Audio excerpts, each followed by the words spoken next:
Good day. Continuing our study. It's a bit in depth, going a little fast here because I'm trying to get it all in a timely manner. But let's get on it. Daniel 10:21. And remember, there's an angel that was coming to see Daniel to give him some information and was stopped by the prince of Persia, a role of Satan. Satan was there and stopped this angel from coming to Daniel on earth. Where was he? In another heaven, another dimension when he did these things. So there's something going on much deeper, physically and spiritually here. Let's continue on in Daniel 21. But I will show thee that which is noted in the scripture of truth, and there is none that holdeth with me in these things but Daniel your prince. So these angels were coming, and Michael helped get this information to us today. We can understand more about this scripture of truth and what's going on with the traverse of these beings coming to earth if we look at Genesis 6:1. And it came to pass when men began to multiply on the face of the earth, and daughters were born unto them.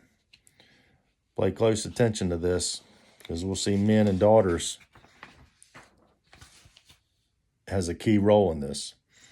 6:2, the sons of God saw the daughters of men that they were fair, and they took them wives of all which they chose. Well, there's three different beings here. Sons of God, daughters of men. And they took them, which they chose. That's basically kidnap and what have you. They just took what they wanted to. There's a reason I'm going here, because such as the days of Noah, so will the coming of the Son of Man be. So these events that are happening in here are coming again, and we need to know what they are to know what to watch out for. Here's another thing. Jude describes what this was, what was happening in Jude 1:6. And the angels which kept not their first estate, but left their own habitation, he hath reserved in everlasting chains until under darkness until the judgment of the great day. They didn't keep their first estate where they were supposed to stay and supposed to be. They left and came to take the daughters of men. The sons of God are known as the Nephilim. A lot of people use the word Nephilim to describe the giants, but that's Geber. Nephilim are the fallen. You can look that up in your Strongs. The fallen are the fallen angels. They came here and took human women. That's what the word says. The scripture of truth has spoken Daniel. And the whole reason why the world had been flooded was to destroy this activity of these fallen. You can read of that in 2 Peter 3:6. Whereby the world that then was, being overflowed with water, perished. He destroyed that age, or that time span, not the age, but the time span, because of the sons of God and what all they had done. And there's a lot going on that we don't know. 6:3 of Genesis. And the Lord said, my spirit shall not always strive with man, for that he also is flesh, yet his days shall be 120 years. They were living up to 1,000 years just about before the flood. But because of what all happened here, the genes of humans being destroyed and manipulated by these Nephilim coming into the daughters of men, had to be shortened. 6:4. There were giants in the earth in those days, and also after that, when the sons of God came into the daughters of men, and they bare children to them, the same became mighty men, which were of old, men of renown. These giants are unnatural thing. It's totally unnatural. These angels came and took the daughters of men, and then there were giants in those days. That's how the giants were created, the Geber, from the Nephilim, the fallen angels. 5, and God saw the wickedness of man was great in the earth, and that every imagination of thoughts of his heart was only evil continually. The immoral behavior grew in what the people were becoming and what they were seeing. The wickedness of Satan was interjecting in God's creation. He tried it in the garden.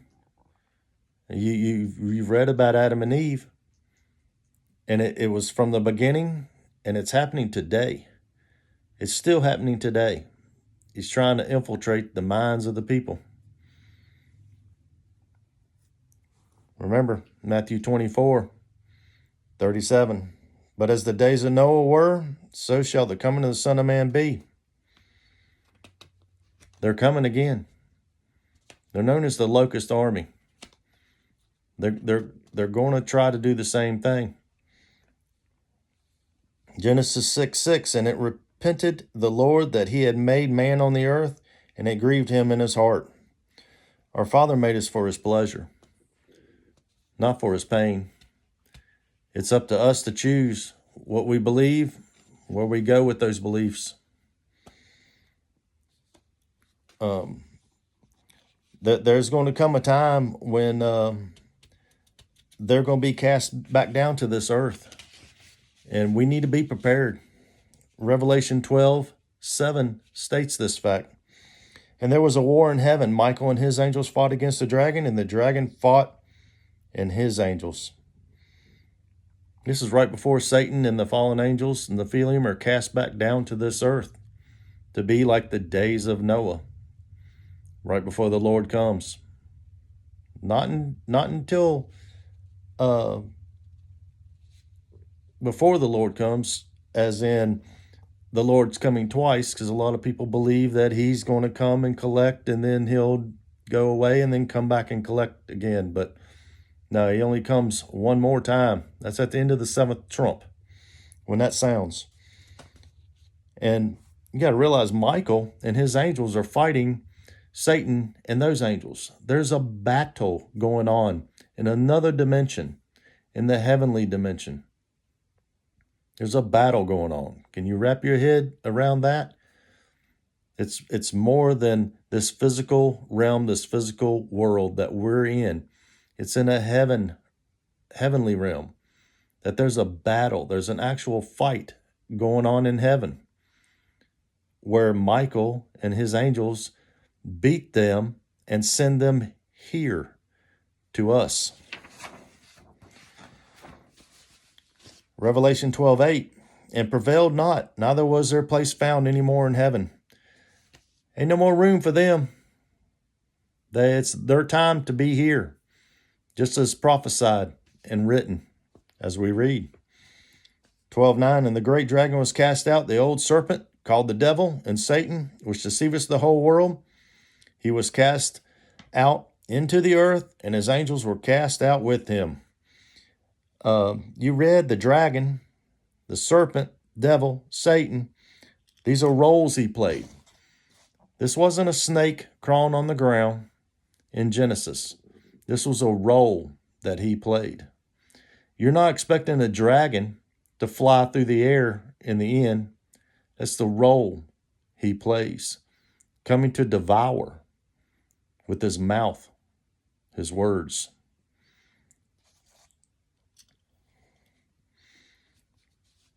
12:10 of Revelation. And I heard a loud voice saying in heaven, now is come salvation and strength in the kingdom of our God and the power of his Christ.